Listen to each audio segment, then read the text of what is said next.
Auschwitz-Birkenau was the most infamous and brutal concentration camp in all of Nazi Germany. Over 1 million people were killed within its walls, either in the gas chambers or shot by sadistic guards. Living conditions were horrendous, with many prisoners perishing from cold, hunger, and disease.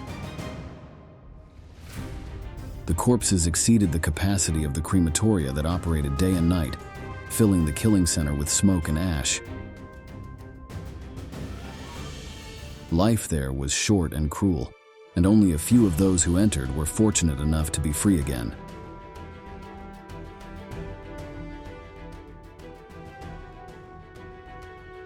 Today, in this new military history video, we will show you full-color images, like you have never seen before, that reflect how brutal it was to live in the Auschwitz-Birkenau concentration camp.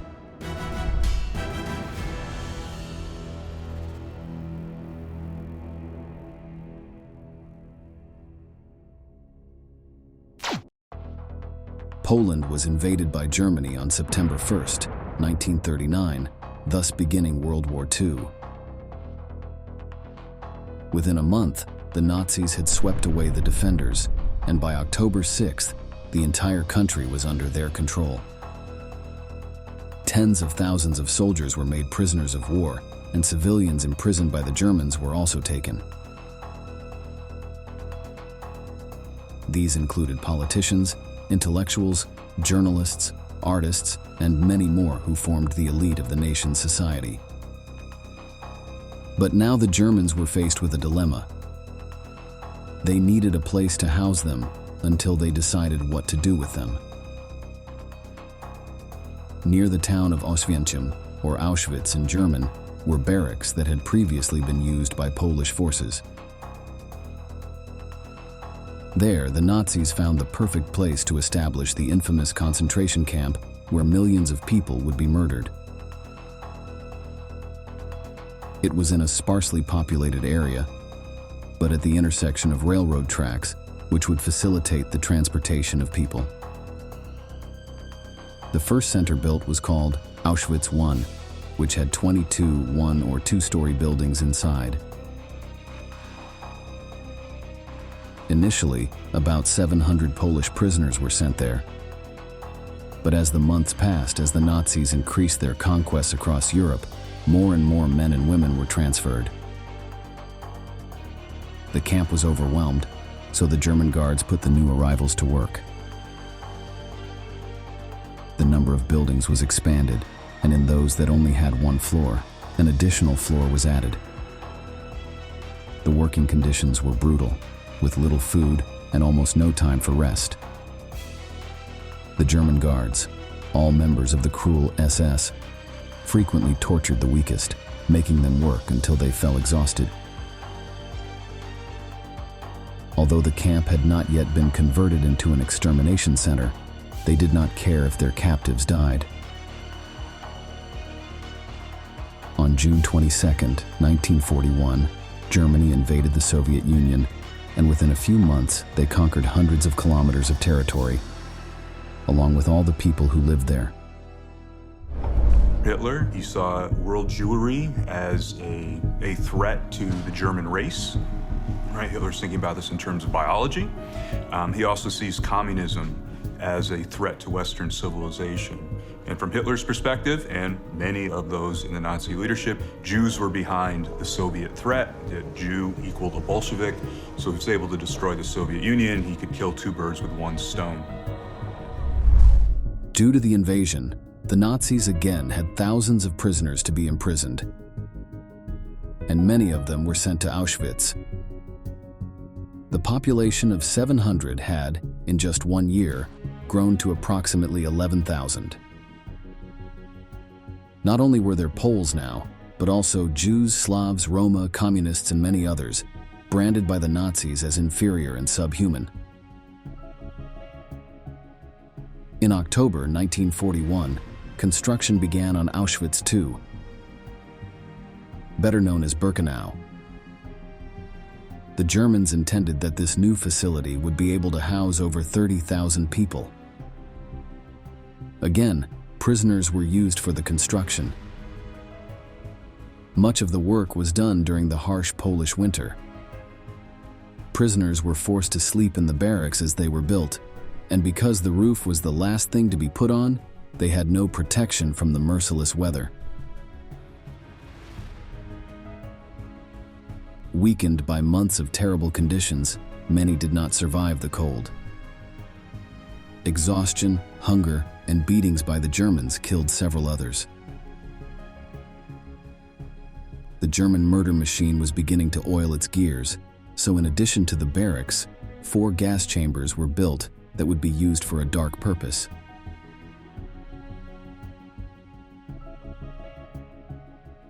Unlike Auschwitz-Birkenau had been designed primarily as an extermination center and would soon be operational. At the beginning of 1942, Adolf Hitler and the rest of the Nazi leaders began to discuss the best way to consolidate their macabre plan. The time had come to employ the final solution, with which they sought to wipe out the Jewish population housed in the concentration camps. To do so, they would begin using the gas chambers built immediately. Auschwitz, due to its large size and number of people held there, became one of the deadliest centers in the entire Third Reich. As soon as they got off the train, the prisoners were separated into 2 large groups by SS guards. The healthiest looking were shaved, tattooed with an identification number, and sent to the barracks. The weakest, including the elderly, pregnant women, and children, were almost without exception sent to the gas chambers. The smoke rising from the chimneys was a constant reminder to the other prisoners of the fate that awaited them if their performance began to falter.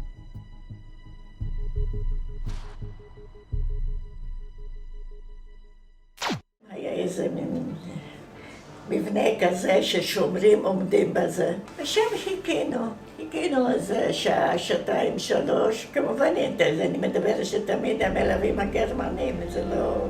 אחרי שעה, 2 אמרו לשבת. אחרי 2 לקום. אחר כך עשינו סיבוב. ועוד פעם, שידור חוזר, לשבת, לקום, ועוד פעם, עוד שם. עד שהיה כבר מאוחר בלילה, וחזרנו לבלוק. ואז נתברר שהבלוק הזה היה מועמד להשמדה, אבל התגלגל לקרמטוריום. בשביל זה אני מספרת לכם. The woman we just heard about was saved from a terrible death, but she had to remain a prisoner in this camp, where life was an endless agony. The barracks where they slept had been designed for 700 prisoners each, but with the constant flow of new captives, they ended up piling up many more, almost twice as many as planned. Some buildings did not even have beds, and there were only straw mattresses where fleas and other pests abounded. Sometimes, even that was missing, and the only option was to sleep on the hard, cold floor. The coal stove was not enough to heat the place.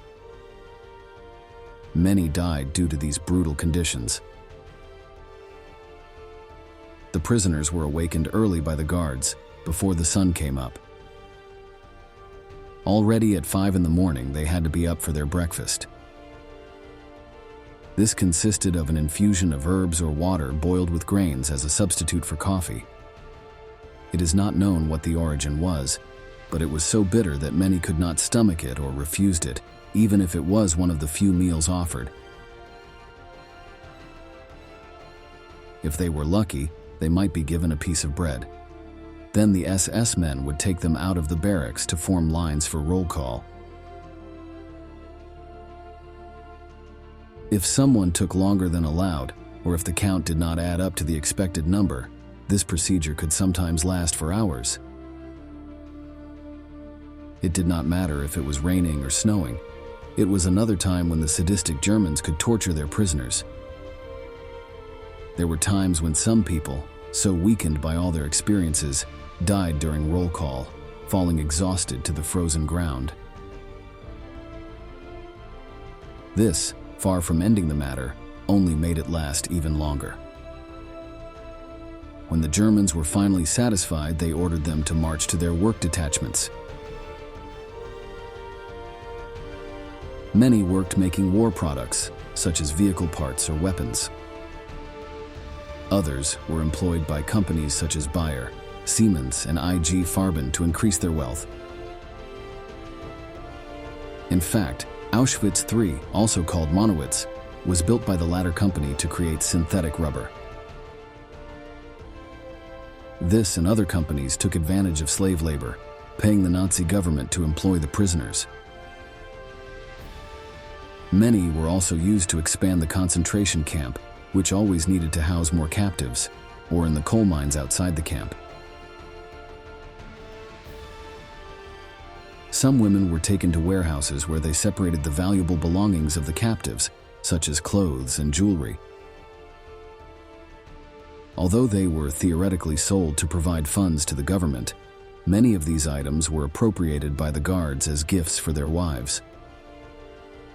Workdays could last 11 hours or more. Any mistakes made were often brutally punished by the guards, either by taking away lunch, beating them, or even summarily executing them.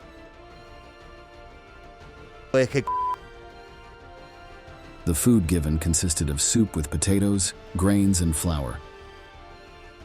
As with breakfast, many vomited it, leaving them weaker for the rest of the day. Hunger was a constant companion for the inhabitants of Auschwitz,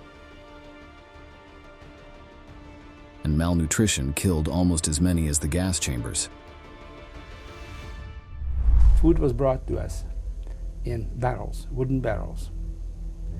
It was a heavy, thick vegetable concoction of soup.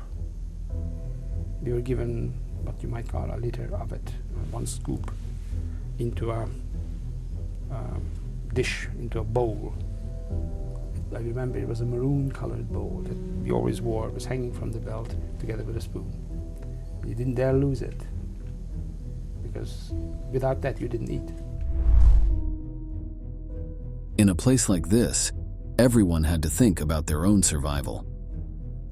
After the workday was over, the prisoners were escorted back to the barracks.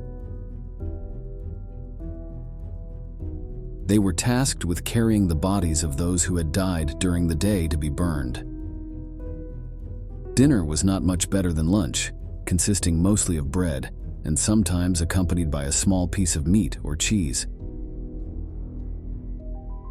By mid-1942, the Germans realized that tens of thousands of prisoners were dying from lack of food and were forced to improve these conditions.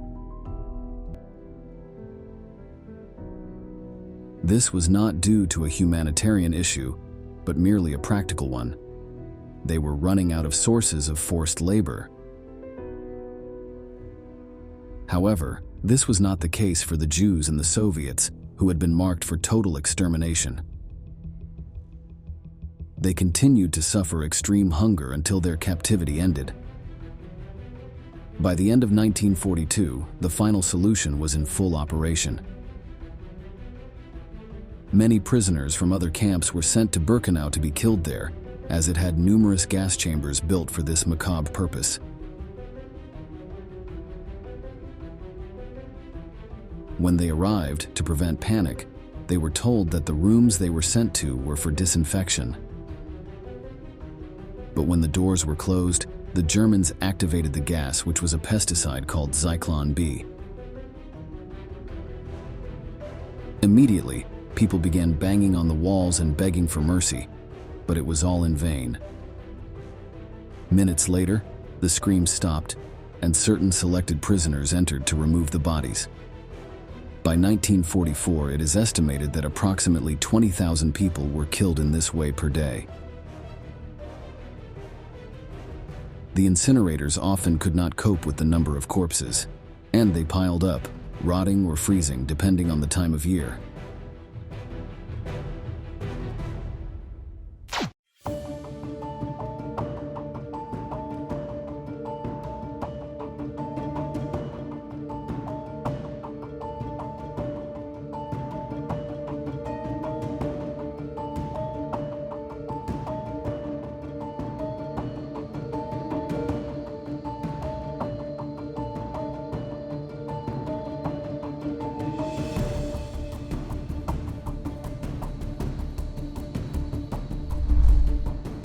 Executions, however, did not only occur in the gas chambers.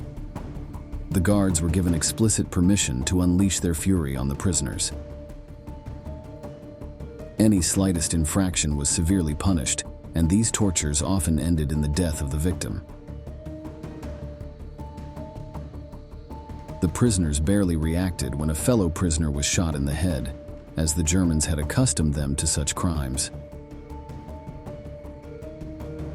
Within Auschwitz-Birkenau, Block 11 had been designated solely for punishment. According to reports, having one's hands in one's pockets and daring to ask for a second ration of food were the most common reasons for people being sent there. Within this block, SS men would whip offenders with whips or hang them on metal hooks until they were off the ground. They would even hold their heads inside chimneys, indifferent to their screams of pain. If the prisoner was too weak after his torture, he was sent to the gas chamber without a second thought. Block 10 was another section of Auschwitz designed for sadistic use. This was where German doctors performed their experiments on prisoners who were used as guinea pigs. As well as eliminating those deemed inferior, they also sought to prohibit them from reproducing. Tests were run to find an effective sterilizer. Many women were exposed to high doses of X-rays to test their effect. Many others were injected with dangerous chemicals that would render their wombs incapable of bearing children. Several died in these trials, or were so damaged that they were no longer of any use to the Nazis and were sent straight to the gas chambers. Outside of sterilization, other experiments were also carried out. In Block 10 of Auschwitz, Josef Mengele carried out his dark tests for which he became infamous. Any prisoner with dwarfism or hereditary diseases was sent to a barracks reserved for him, as were the twin brothers.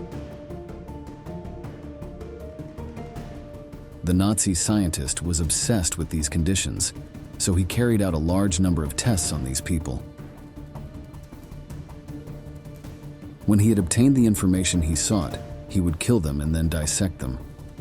Tens of thousands entered his laboratory, but only a few survived.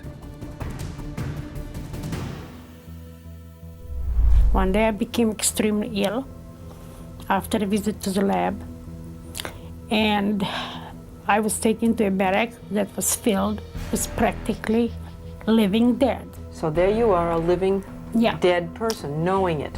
Well, Mengele came in every morning and every evening, twice a day, with 4 other doctors. And he declared, very sarcastically laughing, "Too bad, she's so young. She has only 2 weeks to live." Right in front of you. Right in front of me.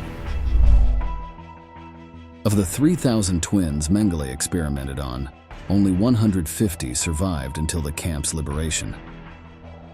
The woman we hear about was one of the lucky few. The Auschwitz chambers continued to operate until October 1944, murdering tens of thousands of people every day. But the Nazis knew they did not have much time left. The Soviet Red Army was rapidly approaching Poland, having put the Germans on the run the previous year. SS guards, anticipating that Hitler would lose the war, did not want any evidence of what had happened in the concentration camp to remain. The chambers and crematoria were demolished, along with many of the barracks and high-ranking officers' offices. All records of arrivals, executions, and torture were destroyed. But hundreds of thousands of prisoners were still alive. Some Germans wanted to kill them, but others still saw them as labor, or even as hostages to negotiate with the Soviets or the rest of the Allies. It was thus decided to transfer the captives into the interior of the Reich, to place them in other concentration camps. Anybody who couldn't march, couldn't follow, was shot, and the body was thrown on the side of the road. Some of us were very sick, and we didn't know whether we will make it. The Nazis did not have vehicles to move such a large number of people, so transport was done on foot. These death marches, as they were later known, took place in winter, with temperatures dipping below 0 degrees. Thousands of weakened prisoners, who had not eaten well for years and were without warm clothing, died on the way due to the merciless cold. Those who fell too far behind were in turn executed by the Nazis. It is believed that of the approximately 60,000 who were there at the start of the march, about 15,000 fell victim to the weather or gunfire. Auschwitz was liberated on January 27, 1945 by the Soviets. When they entered the camp, only 7,000 prisoners were still alive, most too weakened to understand that they had been liberated from the Nazis. More than 1 million people, including Jews, Slavs, Roma, and others, died there.